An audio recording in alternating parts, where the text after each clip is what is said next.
حیدری برائے تعظیم ظہور امام زمانہ بلند در سرور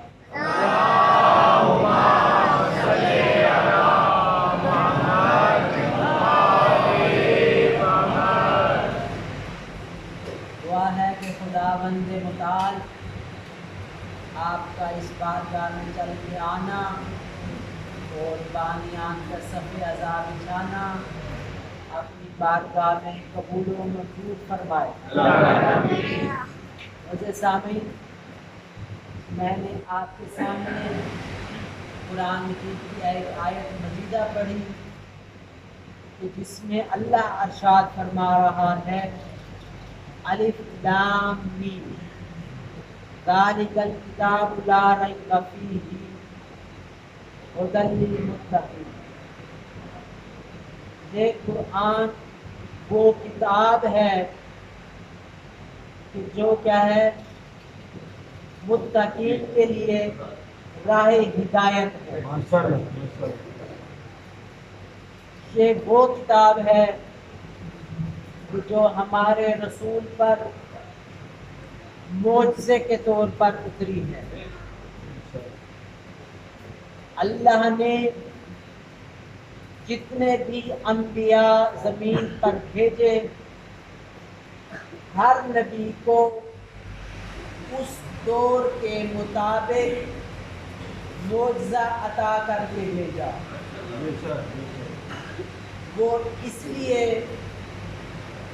کہ لوگوں کا سوال ہوتا تھا کہ ہم کیسے مان لیں کہ آپ اللہ کے نبی ہیں، تو اللہ کا نبی معجزے کے ذریعے سے بتاتا تھا کہ میں اللہ کا نبی ہوں۔ تو اللہ نے ہر نبی کو اس دور کے تقاضوں کے مطابق معجزات عطا کر کے بھیجے۔ توجہ ہے معزز سامعین؟ حضرت موسیٰ کے دور میں سحر اور جادو کا بہت زور تھا، تو اللہ نے حضرت موسیٰ کو 2 معجزے دے کر بھیجا۔ ایک ید بیضاء، جیب میں ہاتھ ڈال کر باہر نکالتے تو اس سے نور نکلتا تھا، اور دوسرا ان کا عصا، زمین پر پھینکتے تو اژدہا میں تبدیل ہو جاتا۔ معجزے یقیناً آپ کے ذہن عالیہ میں موجود ہوں گے۔ حضرت عیسیٰ کے دور میں طب کا بہت زور تھا، اس دور کے لوگ ہر قسم کی بیماری کا علاج کر لیتے تھے۔ اس دور میں بڑے بڑے حکیم، بڑے بڑے ڈاکٹر تھے جو ہر قسم کی بیماری کا علاج کر لیتے تھے، لیکن کچھ بیماریاں ایسی تھیں کہ جن کا وہ علاج نہیں کر سکتے تھے۔ تو اللہ نے حضرت عیسیٰ کو ایسا ہاتھ دے کر بھیجا، اگر کوئی پیدائشی نبینا ہوتا اس کو ہاتھ لگاتے تو وہ دیکھنے لگ جاتا، اگر کوئی گنگا ہوتا اس کو ہاتھ لگاتے تو اس کو شنوائی مل جاتی، اگر کسی مردہ کو ٹھوکر مار کے کہتے کن بِإِذْنِ رَبِّكَ، اللہ کے حکم سے زندہ ہو جا، تو وہ زندہ ہو جاتا۔ اب یہاں پر میں ایک جملہ کہنا چاہتا ہوں کہ حضرت عیسیٰ اگر کسی کو زندہ کرے تو لوگوں کو تعجب نہیں ہوتا، اگر فخر عیسیٰ علی کو کسی کو زندہ کرتے تو لوگوں کو تعجب ہوتا ہے۔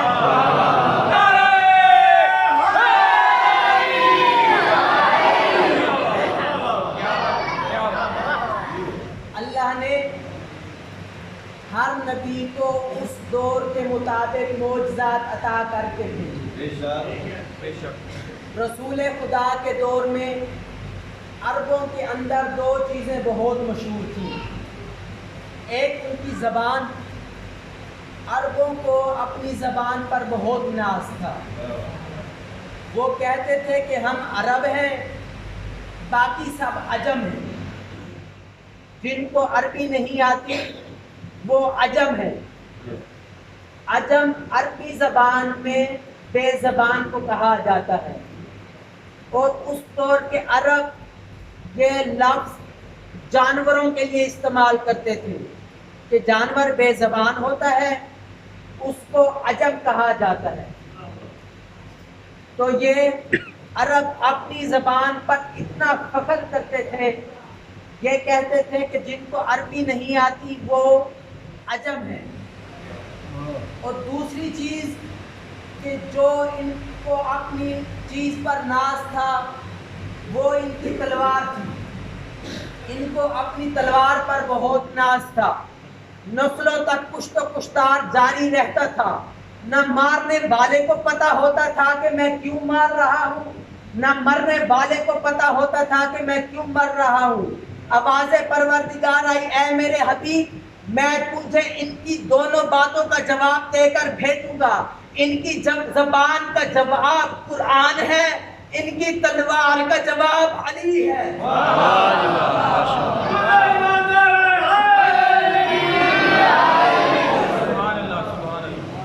اللہ نے اپنے حبیب کو 2 معجزات عطا کر کے بھیجے. جس طرح قرآن بے مثال ہے، علی بھی بے مثال ہے. جس طرح قرآن بے عیب ہے، علی بھی بے عیب ہے. قرآن پر ہمارا ایمان ہے، علی کل ایمان ہے.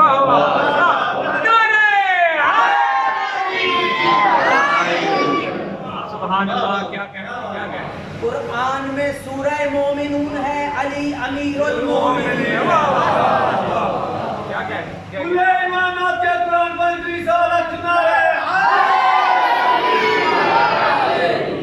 جس طرح قرآن لاجواب ہے، آج تک کوئی بھی قرآن کے مقابلے میں کوئی دوسری صورت نہیں لا سکا، اسی طرح علی بھی لاجواب ہے، آج تک کوئی دوسرا علی نہیں بنا سکا.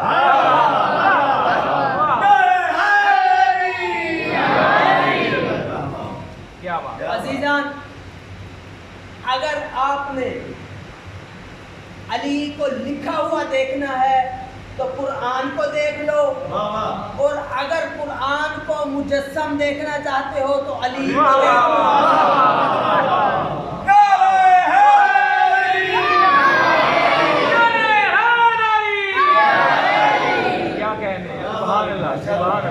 اور اسی طرح اگر آپ دنیا کے تمام علوم کو ایک جگہ دیکھنا چاہتے ہو تو قرآن کو دیکھ لو، اور اگر سارے قرآن کی سورتوں کو ایک جگہ دیکھنا چاہتے ہو تو فاتحہ کو دیکھ لو. فاتحہ کو ایک جگہ دیکھنا چاہتے ہو تو اس کی بسم اللہ کو دیکھ لو. بسم اللہ کو ایک جگہ دیکھنا چاہتے ہو تو اس کی با کو دیکھ لو. اگر با کو ایک جگہ دیکھنا چاہتے ہو تو اس کے نیچے جو نقطہ ہے اس کو دیکھ لو. پھر علی فرماتے ہیں انا نقطۃ تحت البا، وہ با کے نیچے جو نقطہ ہے میں علی ابن ابی طالب ہوں. اگر مجھے سمیٹو گے، قرآن کو سمیٹو گے تو میں بنوں گا، اگر مجھے پھیلاؤ گے تو کائنات بنے گی.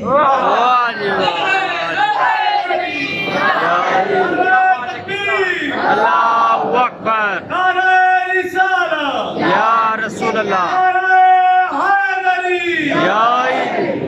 کیا کہنے کی سبحان اللہ. سبحان اللہ. یہ تو ہم کہتے ہیں مولا کائنات. رسول خدا ایک معجزہ لائے تھے، قرآن مجید. قرآن مجید کیا ہے؟ زندہ معجزہ ہے. اب یہ لوگوں کو کیسے سمجھایا جائے کہ زندہ معجزہ کسے کہتے ہیں؟ اگر آپ کی توجہ رہے، جتنے بھی انبیاء آئے معجزات لے کر آئے، انبیاء دنیا سے گئے، ان کے معجزات ان کے ساتھ جاتے رہے. حضرت موسیٰ جو معجزہ لائے تھے دنیا سے گئے، ان کا معجزہ ان کے ساتھ چلا گیا. حضرت عیسیٰ جو مردوں کو زندہ کیا کرتے تھے دنیا سے گئے،